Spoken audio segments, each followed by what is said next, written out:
Welcome back to the broadcast. We're bringing you breaking news coming directly from Zululand. It is the year 1879. It is the month of June.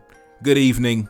Good evening. We have breaking news coming directly from the front lines of the British Imperial Army. Tragedy has struck the Bonaparte dynasty. We are receiving news that Prince Napoleon Eugene, the only son of Napoleon III, the final descendant of Napoleon Bonaparte, has been killed while serving with the British Army in the Zulu War in Southern Africa. The news has been officially confirmed. This comes just 6 months after the British Army suffered a disastrous defeat at the hand of the Zulu warriors. Yes, indeed. We are reporting live from the rugged terrain of Zululand, where the young prince, the Imperial Prince of France, Napoleon Eugene, has met his untimely end. Just 6 months after the disastrous Battle of Isandlwana, where the British suffered a massive defeat at the hands of the Zulu, the French prince has now fallen victim to the fierce resistance of the glorious and courageous black men of the Zulu kingdom. We are being told that Prince Napoleon, he was eager to gain military experience and prove himself, so he joined the British campaign as an observer. But on the 1st of June, while on a reconnaissance mission near the river, the French prince was ambushed by Zulu warriors. Despite his efforts to save his own life, and despite the bravery of the men that accompanied him, he was isolated and overwhelmed.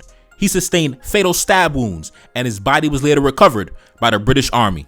Just 6 months ago, at the dangerous Battle of Isandlwana back in January, it was a stark reminder of the formidable challenge posed by the Zulu warriors. During that battle alone, over 1,300 white men lost their lives at the hand of the Zulu warriors, marking one of the most significant defeats for the British Army in recent history. The courageous military strategy of the Zulu proved deadly even against modern firearms and artillery. The tragic death of the Imperial Prince of France has sent shockwaves throughout Europe. And back in London, it has been said that Queen Victoria has expressed profound sorrow at the loss of the prince.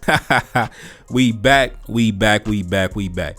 Now, that is what I would imagine a news report would sound like that was discussing the death of the so-called Imperial Prince of France, Napoleon Bonaparte's grandnephew, that lost his life on the British military campaign in Zululand back in 1879. Let's talk about it, man. Now, I guess following the theme of the videos I've been dropping this week, we've been discussing Napoleon, we've been discussing King Louis XVIII, etc. So now we're going to talk about the Imperial Prince of France, Napoleon Bonaparte's final male descendant, who actually lost his life in South Africa, right? Lost his life on some dumb shit. But anyways, let's talk about it. Take a look up on the screen. When Prince Louis was 14, he followed his father to the front during the Franco-Prussian War in Lorraine. He had become separated from his father and was on his way north when he learned of the defeat of Sedan. The young prince took refuge in Belgium, where he found out that his father had been in prison, and then he left for England to be reunited with his mother, where the emperor soon joined them.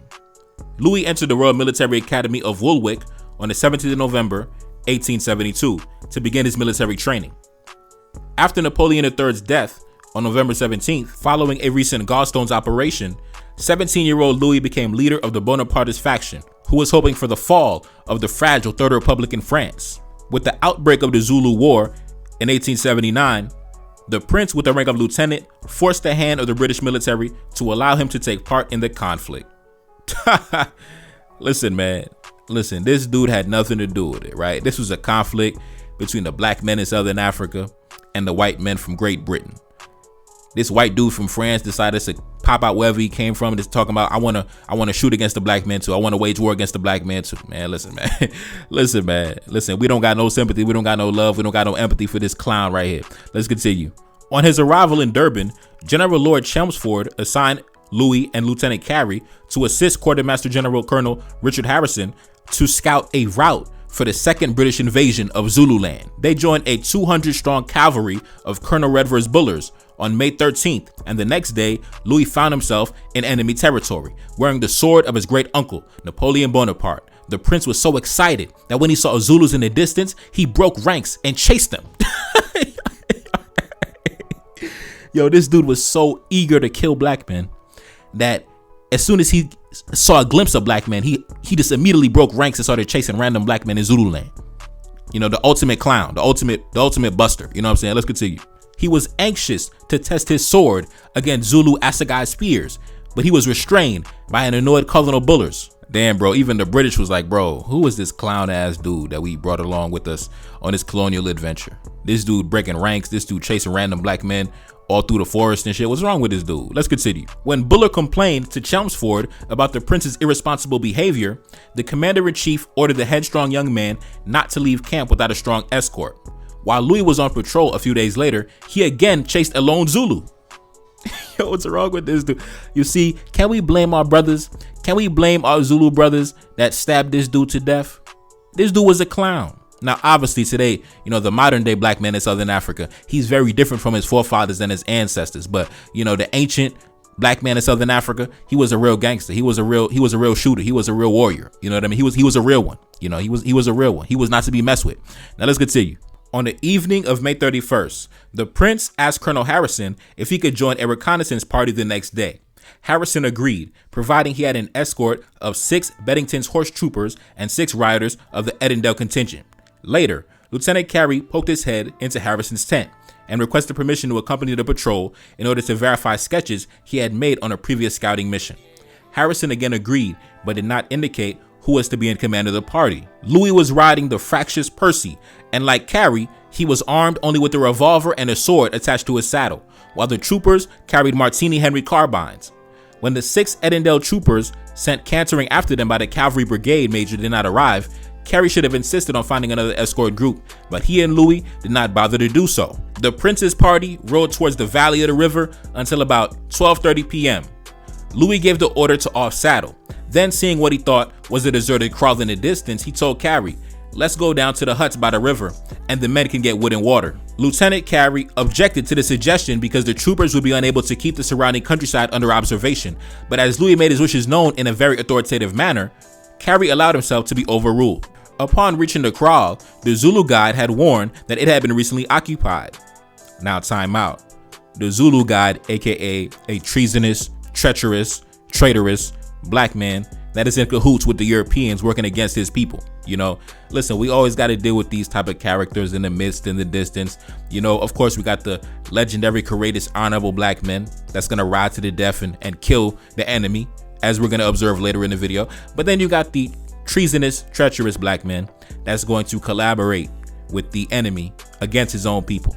That's something we got to deal with, something we got to get a handle on eventually. Now let's continue. The Zulu guide warned that the kraal had been recently occupied. Carey and Louis, however, did not respond, and ignoring common sense military precautions, failed to post sentries or investigate the head-high grass surrounding them. Their horses were off-saddled and knee-haltered, again on the prince's orders, and a fire was lit to brew coffee. Carey and Louis were soon busily engaged with their maps and sketches while the troopers sprawled at ease. At about 3:30 p.m., Carey suggested that they should saddle up and move on, but he again deferred to Louis when he insisted on remaining for another 10 minutes. 4 minutes later, the guide shouted that he had seen armed Zulus nearby, so they all collected their mounts and prepared to saddle up. Carey was in the saddle first, but Louis delayed them by going through the formal routine of mounting his men. "Prepare to mount," he ordered, and as the troopers placed their left feet in the near stirrup, a tremendous volley crashed out from the tall grass, and about 40 Zulus charged out shouting their war cries. Believing that the others were close behind him, Carey put spurs to his horse. Rogers would slow them out, and when the Zulus pulled him down, he managed to fire one shot with his carbine before he was killed.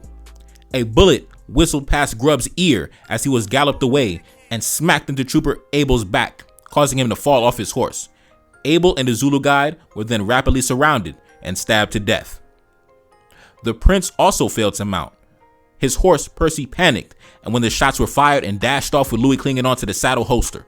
For more than 100 yards, he clung to the holster and tried to vault into the saddle until the faulty leather strap holding it tore it away, and he fell under the racing horse, injuring his right arm. 6 Zulus were quickly upon Louis, who held his revolver in his uninjured left hand and fired twice before the Zulus closed in and Assegai thudded into his thigh. He pulled it out and rushed at his attackers, fighting desperately until he sank into a sitting position, exhausted by the loss of blood. There was a brief hacking flurry, and then it was all over. Listen, man, the final scene that the so-called Imperial Prince of France had witnessed before he transitioned to the afterlife was 6 black men stabbing him to death.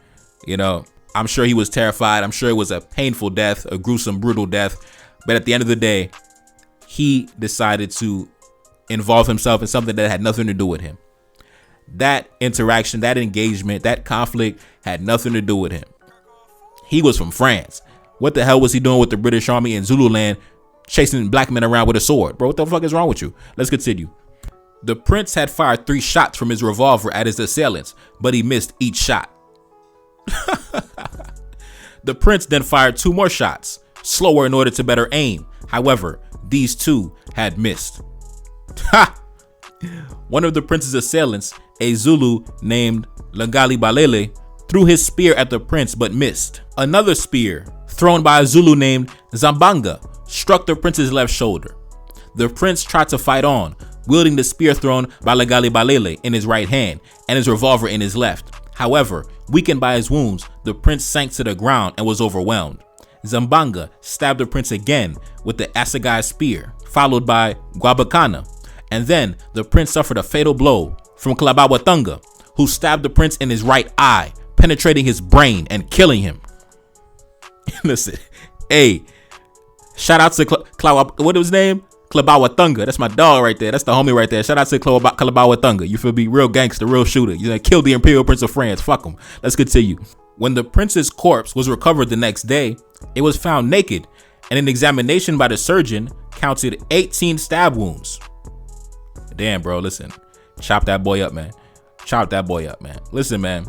Yeah, like I said before, this came just 6 months after the British invaded back in January 1879, and that entire force was destroyed. I believe it was over 1,300 British men lost their lives in Zululand during that war, right? They were overwhelmed by the Zulu military strategy, the military science of the Zulus. They would charge in, attack your front lines, surround you on all sides. So when you try to retreat, you look around, you look behind you, see a Zulu already behind you, and then you just get stabbed to death, bro. Just overwhelmed by sheer force. So yeah, man, shout out to the Zulu. You know, shout out to the Zulu. Shout out to the ancient black men of South Africa. You know, we got to show love. But yeah, man, I was inspired to do this video because of a comment I got in my comment section. Like I said, we've been talking about the kings of France this week, you know, Napoleon, King Louis XVIII. So now we're talking about the so-called Imperial Prince of France. And when he died, this was pretty much the end of the Napoleonic dynasty, right? I mean, still to this day, you got some people who claim they're the male descendants of Napoleon, but you know, a lot of these dudes are just frauds and pretenders. They're not really, it's not real. You know, a lot of them are just faking. But this was actually Napoleon's nephew, grandnephew or something like that, great nephew. You know, and like when he died, that was the end of the Bonaparte faction. That political faction in France, that was the end. The Zulus ended the Bonaparte faction forever. They ended that shit, man. Anyways, man, I ain't gonna keep y'all too long, man. Support the album. Album everywhere. Cash App in the description. Support the album, man. I'm gone. Peace. No. Feel like I'm 75. Know that your team be full of them traders. You know that can never be mine. I'm grabbing a thought when I drive. I'm back in my zone and we on. She said that she ready to come be my wife, yeah, hoping I don't do her wrong. I gave her my word and it's bond. I'm whipping the best like a lamb. I mean no chicken and lamb. Accustomed to call me the man. I never be up on the gram. I'm keeping that way undercover. She want me to tell her I love her. I told her I'm breaking the rules. I told her we making the news. Back in my city they loving me. Standing alone I'm 100 deep. Enemy plotting and still in reach. They try to make sure that we underneath.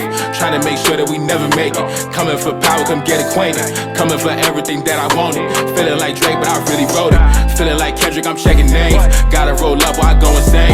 Got so much stress, I been gained weight. Stuffing these racks in this Louis case. One thing for certain, I'm about to check. Keep it 100 and nothing less. Stick with the family since day one. Had to stay down till my day come. Had to stay down, but I'm never patient. Hop on the mic and I'm motivated. Hop on the mic and I drop a classic. Haters can't see me, they copping glasses. Back in the studio making magic. Got a new tape and it's in production. Back on my business, I got a budget. Staying low key when I'm out in public. Feel like I'm 75. Know that your team be full of them traders. You know that can never be mine. I'm grabbing a thought when I drive. I'm back in my zone and we on. She said that she ready to come be my wife, yeah, hoping I don't do her wrong. I gave her my word and it's bond. I'm whipping the best like a lamb. I mean no chicken and lamb. Accustomed to call me the man. I never be up on the gram. I'm keeping that way undercover. She want me to tell her I love her. I told her I'm breaking the rules. I told her we making the news. Making it news, making it news, breaking the rules, yeah, Yeah.